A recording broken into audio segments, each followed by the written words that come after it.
కొత్త బైకర్స్ గురు పాత బస్తీలో రైడ్స్ షురు. పూర్తి వివరాలకు చదవండి రేపటి సాక్షి దినపత్రిక. ఇక ఆంధ్రప్రదేశ్లో లడ్డూ ప్రసాదం లడ్డూ రాజకీయాన్ని చంద్రబాబు గారు ఏదో తెలుగు టీవీ సీరియల్ లాగా కొనసాగించడానికి సిద్ధమైనట్లుంది. తన తప్పులేవి అన్నిటినీ కప్పిపుచ్చుకునేలాగా, అసలు గతంలో ఎప్పుడు కల్తీ జరగనట్లుగా, ఇప్పుడే జరిగినట్లుగా, వెనక్కి పంపించేసిన ట్యాంకర్ని వాడేసినట్లుగా ఎందుకు ఇట్లా ప్రచారం చేస్తున్నారు? మరోవైపు ఏమో జగన్ గారు టీటీడీ ప్రతిష్టను కాపాడాలి అనే లక్ష్యంతో ఆయన కాస్త జాగ్రత్తగా మాట్లాడుతుంటే, చంద్రబాబు గారు మాత్రం తీవ్రమైనటువంటి అరాచకంగా మాట్లాడుతున్నారు. ఆయనకి నిప్పుకి గాలి తోడైనట్లుగా పవన్ కళ్యాణ్ కూడా పిచ్చి పిచ్చిగా మాట్లాడేస్తున్నారు. ఈనాడు, ఆంధ్రజ్యోతి అచ్చంగా అదే పనిలో ఎల్లో మీడియా ఉంది. లడ్డూ ప్రసాదంపై పిచ్చి కోతలు కూశారు, పరాచకాలు చేస్తున్నారంటూ సాక్షి పత్రిక ఒక ఆసక్తికరమైన వార్త వచ్చింది. ఈవోనేమో ఇది ఎంత కల్తీ నెయ్యి మేము వచ్చింది కానీ మళ్ళీ వెనక్కి పంపించేసాం, మళ్ళీ వాళ్ళు బాగా స్టాండర్డ్ ఉంటే మేము నడుపుతాము తీసుకుంటామని మళ్ళీ ఆయన చెప్పడం ఏంటో. అసలు అప్పుడు ఎందుకు కేసు పెట్టలేదు? 2 నెలల పాటు మరి ఆ కంపెనీ నుంచి తీసుకున్నారా లేదా? మళ్ళీ తర్వాత ఏమిటి అసలు ఆ కంపెనీ మీద కేసు ఎందుకు పెట్టలేదు? ఆ కంపెనీ మీద ఎందుకు దాడులు జరగలేదు? ఇది ఆశ్చర్యంగా ఉంటుంది. 2 నెలల పాటు చంద్రబాబు గారు ఎందుకు కప్పిపుచ్చారు? ఇదంతా కేవలం 100 రోజుల పాలన మీద వచ్చే విమర్శలు రాకుండా జాగ్రత్త పడటమా, లేక ఈ ఈవీఎంలకు సంబంధించి మరొక ఆసక్తికరమైన విషయం ఏంటంటే, ఫామ్ 20 ఫిలప్ చేసిన తర్వాత పలు చోట్ల అనేక అవకతవకలు బయటపడుతున్నాయి. హిందూపురంలో ఒక వార్డులో 1 ఓటు మాత్రమే అసెంబ్లీ ఎన్నికల్లో వచ్చింది వైసీపీకి అని రికార్డు చూపిస్తూ ఉంది. అదే పార్లమెంట్ ఎలక్షన్కి వచ్చేసరికి 472 వచ్చినాయి. పార్లమెంట్ ఎలక్షన్లో ఈవీఎంలో 472 ఏంటి, ఇక్కడ ఒకటే ఉండటం ఏంటి? ఇటువంటి వాటన్నింటినీ కప్పిపుచ్చుకోవడానికే ఈ ప్రయత్నాలు చేస్తున్నారా అన్న అనుమానం కూడా వస్తోంది. రైట్. ఇక ఇంకొక ఆసక్తికరమైన విషయం ఏంటంటే, రేట్ల గురించి చంద్రబాబు గారు ప్రస్తావించారు కదా, మరి ఆయన టైంలోనే గోవింద మిల్క్ డైరీ వాళ్ళు కేవలం 276కే కోట్ చేసి సరఫరా చేస్తారట. మరి అప్పుడు ఎట్లా నాణ్యత వచ్చింది? ఇదేం అర్థం కాకుండా ఉంది. అట్లాగే కర్ణాటక నుంచి నందిని నెయ్యి వాళ్లకు సప్లై కాంట్రాక్ట్ ఇవ్వలేదంట అప్పుడు. అంటే ఇవన్నీ ఎట్లా జరుగుతున్నాయి? జూన్ 23 జరిగితే, జూలై 23, జూన్ 12 జరిగితే అది జగన్ ప్రభుత్వానికి ఏం సంబంధం? జూన్ 4 నుంచి ఈయన అధికారమే కదా. అంటే ఈయన ప్రమాణ స్వీకారం చేయకపోయినా మొత్తం అప్పటికే హింసాకాండ వీటన్నిటి మీద మొత్తం ఇది గోల జరిగింది కదా. అయినప్పటికి కూడా మరి అప్పుడు లేక కల్తీదారులకి ఏమన్నా స్వేచ్ఛ వచ్చేసింది అనుకున్నారో ఏమో. మరి అప్పుడు జూన్ 12న ట్యాంకర్ రిజెక్ట్ అయితే, పరీక్ష జరిగితే 17 రిపోర్ట్ వస్తే, 23కి రిపోర్ట్ వస్తే ఏంది ఇదంతా? మరి 23 రిపోర్ట్ వస్తే ఈ 2 నెలల పాటు ఎందుకు రహస్యంగా ఉంచారు? వాళ్ళ మీద ఎందుకు కేసు పెట్టలేదు? పైగా మేము వెనక్కి తీసుకుంటాం, మళ్ళీ మాకేం కల్తీ జరగలేదనేమో ఈవో చెబుతుంటే కల్తీ చేశారనేమో చంద్రబాబు, పవన్ కళ్యాణ్ చెప్పడం ద్వారా తిరుమలకి అపచారం చేస్తున్నది ఎవరు? తిరుమలలో మళ్ళీ ఇప్పుడు ఇంకొక వార్త ఏంటంటే, సమయం, టైమ్స్ ఆఫ్ ఇండియా వాళ్ళ యొక్క సమయం వెబ్సైట్లో ఎవరో ఖమ్మం జిల్లాకు సంబంధించిన తిరుమల లడ్డూలో గుట్కా ప్యాకెట్ ఉంది, చంద్రబాబు పవన్ దీనికి ఏం చెప్తారంటూ ఒక వార్త ఇచ్చారు. మరి అది వాస్తవమా కాదా నాకు తెలీదు. బట్ ఇది వాస్తవం కాకుండా వేయకూడదు. వాస్తవం అయితే మరి చంద్రబాబు బాధ్యత వహించి మరి ఏమైనా ఆయనే ఏమైనా ప్రాయశ్చిత్త చేసుకుంటారు ఇద్దరు కలిసి, చంద్రబాబు, పవన్ కళ్యాణ్లు. ఇక బివి రాఘవులు గారు సిపిఎం పాలిట్ బ్యూరో సభ్యుడు, ఆయన ఏమన్నారంటే, లడ్డూ పేరుతో రాజకీయాలు సరికాదు, కల్తీ జరిగినట్లు తేలితే బాధ్యతలపై చర్య తీసుకోండి, ఆ అంశాన్ని కులమతాలకు ఆపాదించి లౌకిక తత్వాన్ని దెబ్బతీయకూడదు, ఏకత్వం పేరుతో దేశ ఐక్యతను దెబ్బతీస్తున్న బీజేపీ ప్రభుత్వం అంటూ సనాతన ధర్మం గురించి ఆ పెద్ద మనిషికి తెలుసా అంటూ పవన్ కళ్యాణ్ పైన ఆయన పరోక్షంగా వ్యంగ్య వ్యాఖ్యలు చేశారు. ఈయనేంది పిచ్చుకోవాలైంది అన్నట్లుగా.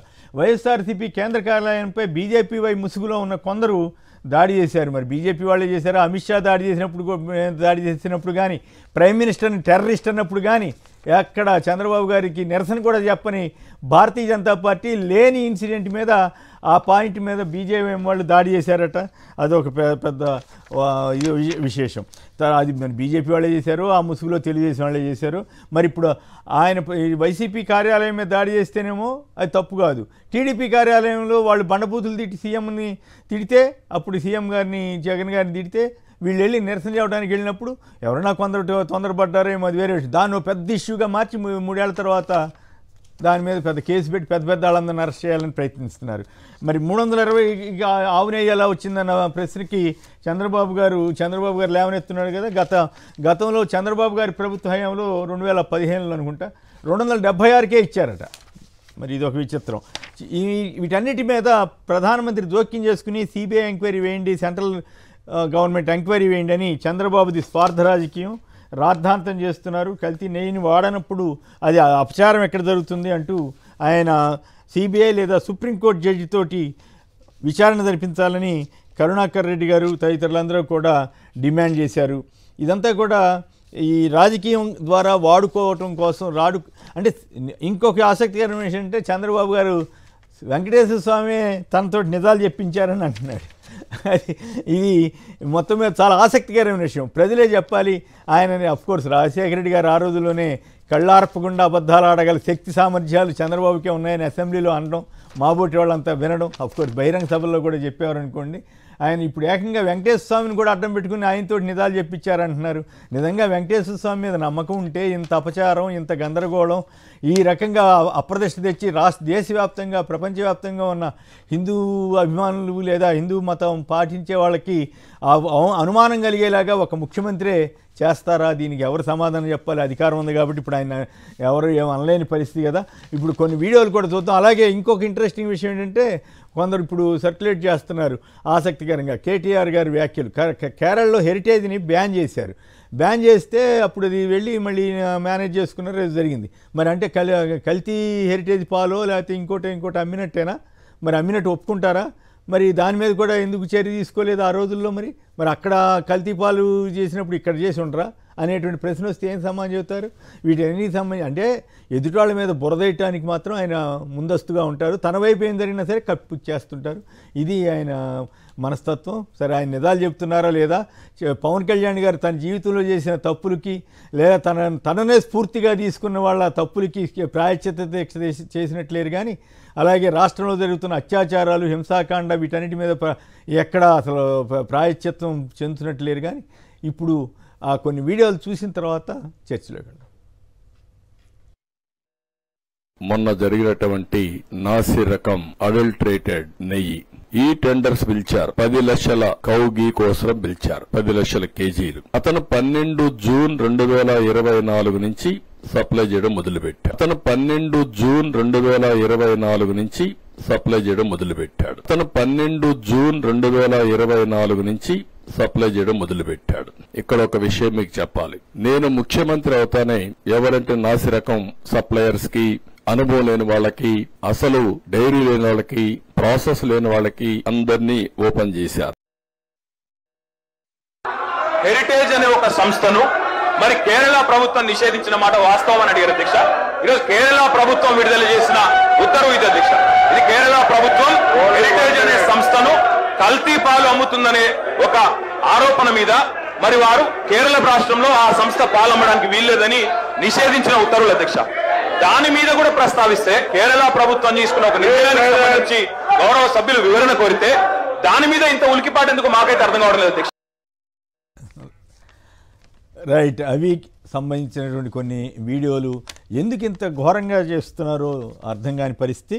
అంటే కేవలం ఈ సూపర్ 6 ఫెయిల్యూర్స్ని డైవర్ట్ చేయడానికి లేదా ఈవీఎంల ప్రభుత్వం అనేటువంటి అభియోగాల్ని పక్కన పెట్టించడానికే చేస్తున్నారా? లేదు జగన్ గారికి జనం విపరీతంగా వస్తున్నారు కాబట్టి ఆయన్ని బదనాం చేస్తే ఈ రకంగా బదనాం చేయాలనే ఉద్దేశంతో వస్తున్నారా? ఏమిటి పవన్ కళ్యాణ్ గారు నిజమైన హిందువేనా? బొట్టు పెట్టుకుంటే హిందువు అయిపోతారా? మరి వ్యక్తిగత జీవితంలో ఆయన ఏ మతం వారితోటి ఆయన ఉన్నారు? ఆయన జీవితం ఎట్లా సాగుతోంది? ఆయన పిల్లలకి ఎవరి పేర్లు పెట్టారనే ప్రశ్నలు కూడా సోషల్ మీడియాలో వస్తున్నాయి.